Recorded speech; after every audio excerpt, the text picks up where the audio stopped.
प्रिय दर्शकों, स्वागत है आपका आपके अपने ही चैनल एस्ट्रोटेबल.com पे। और मेष राशि इसका कैसा गुजरेगा आने वाला मार्च महीना देखा जाए तो एक तरह से जो फरवरी का महीना था ये भी बहुत ख़राब नहीं गया होगा। कारण उसके पीछे है कि मंगल जो था वो उनकी राशि का लॉर्ड है और वो मकर राशि में यानी दशम में उच्च का था जो कुलदीपक योग बनाए हुए था, तो कुछ ना कुछ सकारात्मक परिणाम उसने ज़रूर दिए होंगे। अब के समय में देखा जाए तो मंगल जो है वो 15 मार्च को गोचर करेगा, यानी 15 मार्च तक तो रहेगा आपके दशम भाव में ही और अपने जो भी राजयोग से फल सृजित हो रहे हैं वो देता रहेगा। 15 मार्च को ये चला जाएगा लाभ भाव में कुंभ राशि में, और कुंभ राशि में जो होता है मंगल ये सकारात्मक फल बहुत देता है क्योंकि कुंभ राशि जो है शनि की सबसे प्रिय राशि है। और मंगल का यहाँ पे होने का मतलब है कि मंगल जो है ये शनि के जो धैर्य है, शनि का जो गंभीरता है उसको आत्मसात कर लेता है और आपको समाज में लड़ने की, समाज के एक बड़े वर्ग को कह सकते हैं प्रोत्साहन देने की, उनके लिए खुद जो है लड़ाई करने की, सत्ता से लड़ाई करने की, यानी सत्ता से भी आप लड़ सकते हैं। समाज का भला हो तो आप जो सत्ता है उससे भी लड़ सकते हैं कि समाज का भला हो। तो मंगल यहाँ पे आपको ये देने जा रहा है। और लाभ भाव में आपकी राशि का लॉर्ड होकर लाभ में जाना मतलब ढेर सारी सफलता मिलना, ढेर सारे आपके अच्छे काम होना, ये सारी चीज़ें होंगी। शुक्र को भी देख लें तो शुक्र भी रहेगा मकर राशि में, लाभ भाव में रहेगा 7 मार्च से लेकर और करीब करीब 31 मार्च तक।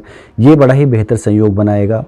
एक चीज़ है कि बुध जो है ये नीच का हो जाएगा 7 मार्च से लेकर 26 मार्च तक, ये आपके 12th हाउस में रहेगा और नीच का रहेगा, राहु के साथ रहेगा। तो राहु और बुध जो है कह सकते हैं ये मित्र होते हैं और खर्चे तो आपके बढ़ेंगे लेकिन खर्चों में भी आपकी समझ दिखेगी। खर्चे भी जो है क्योंकि विपरीत राजयोग भी बना हुआ है, छठे का लॉर्ड होकर 12th में चले जाना ये विपरीत राजयोग सृजित करता है, तो खर्चे तो आपके बढ़ाएगा ही। लेकिन खर्चे जो हैं आपके विदेश यात्राओं से कह लें, आपके कमाई के संसाधनों से कह लें, अच्छे तरह से खर्च होंगे, बहुत खराब वे में खर्च नहीं होंगे। जो भी खर्च होंगे वो आपको आपके भविष्य में आगे ले जाने के लिए खर्च होंगे। तो यहाँ पे बुध भी जो है एक विशेष अवसर आपको प्रदान करेगा। सूर्य जो है वो लगातार आपके कुंभ राशि में ही रहेगा 14 मार्च तक और उसके बाद चेंज करके चला जाएगा मीन राशि में और 14 मार्च से लेके और करीब करीब 13 अप्रैल तक ये रहेगा मीन राशि में।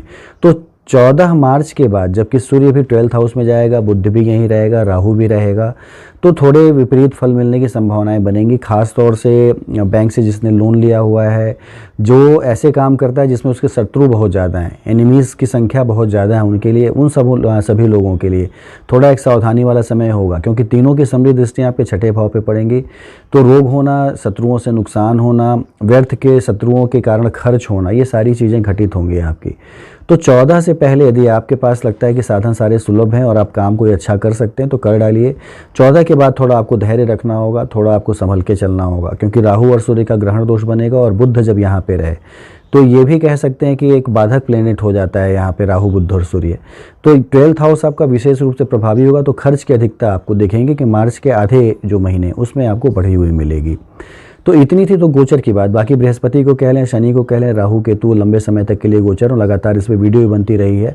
शनि जो है आपके लाभ भाव में है ही, विशेष लाभ आपको देगा, धीरे धीरे देता है शनि लेकिन स्थायी लाभ देता है तो जरूर देगा। बृहस्पति आपकी खुद की राशि में, दृष्टि उसकी 5, 7, 9 देखे तो पंचम, सप्तम और नवम पे है, बहुत अच्छा फल है। और राहु और केतु ये जो आपके हैं 12th हाउस में, राहु 12th हाउस में छठे भाव में बहुत अच्छा माना जाता है, 3rd हाउस में कह लें, दशम भाव में कह लें, अच्छा माना जाता है। विदेश यात्राएं कराता है, आपको माइग्रेट तो करता है लेकिन अच्छे कामों के लिए माइग्रेट करता है, आपको कमाने के लिए, आपको खाने के लिए, आपको विदेशों में बसने के लिए, इन सारी चीज़ों के लिए माइग्रेट करता है। तो राहु केतु के फल भी देखा जाए तो थोड़े अच्छे आपके लिए बने रहेंगे। ये जो गोचर हो रहे हैं ये एक महीने के लिए हो रहे हैं, 20 दिनों के लिए हो रहे हैं, 25 दिनों के लिए हो रहे हैं, सवा महीने के लिए हो रहे हैं। ये आपके जीवन को थोड़ा प्रभावित करेंगे। अब आइए इस पर एक चर्चा करते हैं कि किस तरह से प्रभावित करेंगे। यदि एक एक चीज़ को ले लें कि पहले यदि छात्रों का जीवन कैसा चलेगा तो देखा जाए छात्रों के लिए एक विशेष अवसर, खास तौर से वो लोग जो टेक्निकल हैं, सूर्य, शनि और मंगल, इन तीनों की समृद्ध दृष्टियाँ, मंगल जो है वो 15 मार्च को कुंभ राशि में जाएगा और 15 मार्च से फिर लगातार शनि के साथ उसकी समृद्ध दृष्टियाँ जो आपके पंचम भाव पे पड़ेंगी। और सूर्य जब तक यहाँ देखा जाए तो सूर्य यहाँ से गोचर कर जाएगा, लेकिन यहाँ पे देखा जाए तो 14 मार्च तक का समय जो है आपके लिए विशेष अवसर सुलभ कराएगा। शनि, मंगल, सूर्य, इन सबों की दृष्टियाँ जब पंचम भाव पे हो तो व्यक्ति टेक्निकली बड़ा स्ट्रांग होता है। सर्जरी करना और हॉस्पिटल के काम करना, अच्छा सर्जन बन जाना, मेडिसिन अच्छी देना। शनि जो है मेडिसिन का प्रतीक है, मंगल क्या है, सर्जरी का प्रतीक है।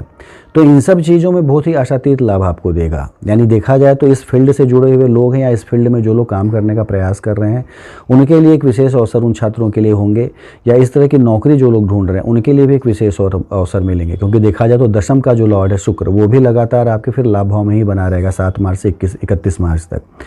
तो ओवरऑल देखा जाए तो छात्रों के लिए, साथ ही साथ बृहस्पति की पंचम दृष्टि जो है आपके पंचम भाव पे, तो ओवरऑल यदि सारी चीज़ों को सम्मिलित किया जाए तो एक विशेष सफलता मिलने जा रही है। खास तौर से 14 मार्च तक तो बहुत ही अच्छी स्थिति बनी हुई है। आपके राजकीय सहयोग मिलना, राजकीय सहयोग मिल के काम होना, ये सारी चीज़ें बहुत अच्छी होंगी।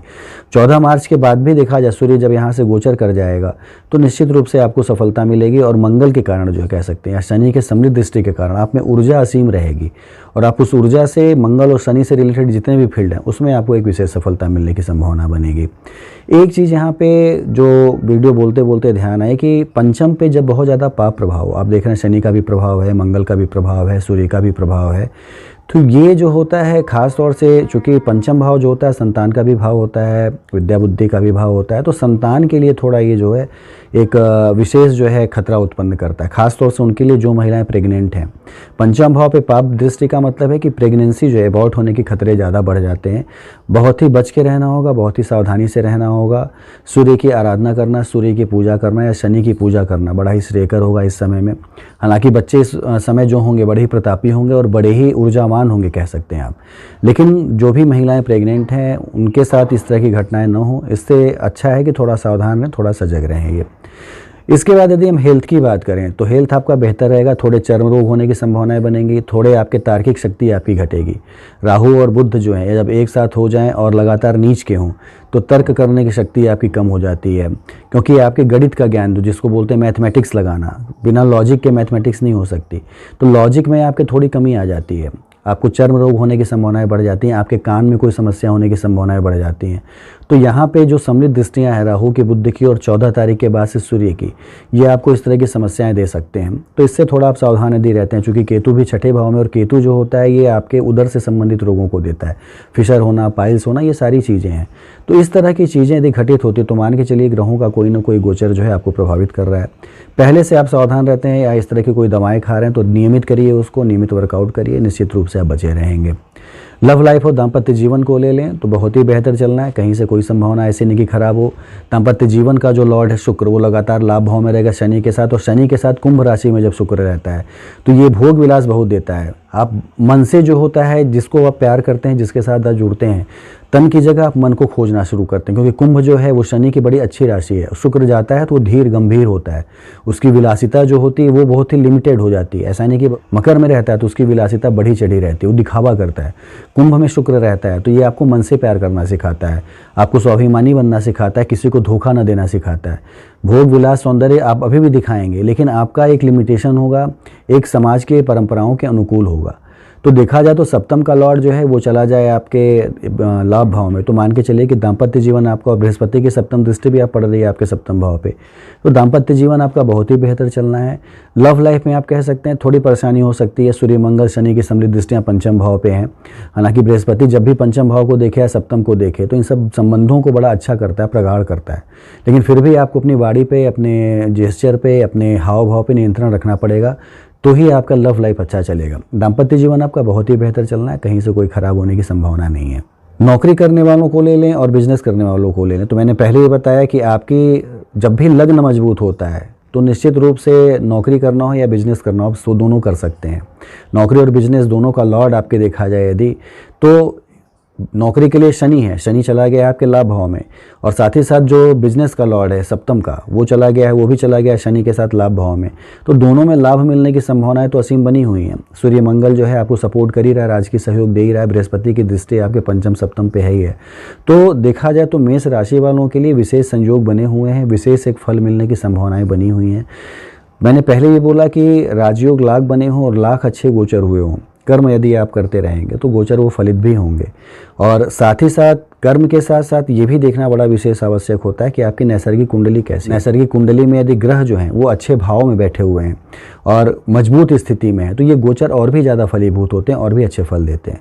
तो ये दोनों चीज़ें ज़रूर देखा करिए, एक तो अपने कर्म को ज़रूर करिए और एक जो है कुंडली जो नैसर्गिक आपकी उसमें ग्रहों की स्थिति क्या है। यदि मजबूत स्थिति है सूर्य की, मंगल की, शनि की, तो मान के चलिए कि इससे बेहतर समय आपके लिए नहीं है कि गोचर भी बड़े अच्छे हैं, लाभ भाव में 4-4 ग्रह आ जाएं और गोचर अच्छे हो जाएं तो निश्चित रूप से बड़े अच्छे फल मिलते हैं। तो समय बड़ा अच्छा आपका, इसमें कोई संशय नहीं है। प्रयास करिए, निश्चित रूप से सफलता आपको मिलेगी। तो ओवरऑल देखा जाए तो मेष राशि के लिए बड़ा ही एक अच्छा समय बना हुआ है, बड़ा ही एक उचित अवसर आया हुआ है और प्रयास करने से निश्चित रूप से आप जो है सफल भी होंगे अपने कामों में। पूजा पाठ करनी है आपको, तो पूजा पाठ करने के लिए कहा जा सकता है कि आप एक तो हनुमान जी को ज़रूर याद किया करिए, क्योंकि मेष जो है मंगल की राशि है और मंगल के जो पूज्य देव हैं वो हनुमान जी ही हैं।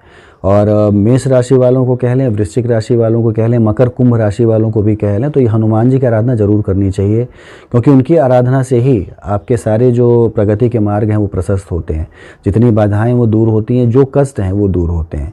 तो पूजा पाठ करनी हो तो हनुमान जी की आराधना जरूर करिए और ख़ास तौर से इस समय करना पड़ेगा आपको, क्योंकि राहु, बुध और सूर्य जो है वो आपके 12th हाउस में जाके कुछ ना कुछ आपको शारीरिक व्याधियाँ, सामाजिक व्याधियाँ, मानसिक व्याधियाँ दे सकते हैं। तो पूजा पाठ जरूर करिए, तो चीज़ें आपकी जो है मार्च के महीने में अच्छी गुजरेंगी। लाभ होने की संभावनाएं बहुत हैं। कर्म अपने जरूर करिए। लाभ, जो भी आपके काम छूटे थे, आपको लगता था कि मेरे काम छूटे हुए हो नहीं पा रहे हैं, तो ये समय ऐसा है कि आपको उन कामों को करने के प्रयास में और तेज़ी लानी चाहिए। निश्चित रूप से आपके वो काम सफल होंगे और कम प्रयासों में भी सफलता ज़्यादा आपको मिलेगी इस समय, क्योंकि गोचर आपके बहुत ही बेहतर बने हुए हैं। तो इतनी चीज़ें थी। बाकी बार बार मैं कहता हूँ कि आपके अपने सवाल हैं, आपके अपने गोचरों से, आगामी जीवन से, आपकी कुंडली से, आपकी कुंडली में किस तरह के राजयोग बने हैं इससे संबंधित, तो आप नीचे दिए नंबरों पर एक अपॉइंटमेंट लेके पूछ सकते हैं। सारी चीज़ें आपको विस्तार से समझा के बता दी जाएंगी। धन्यवाद।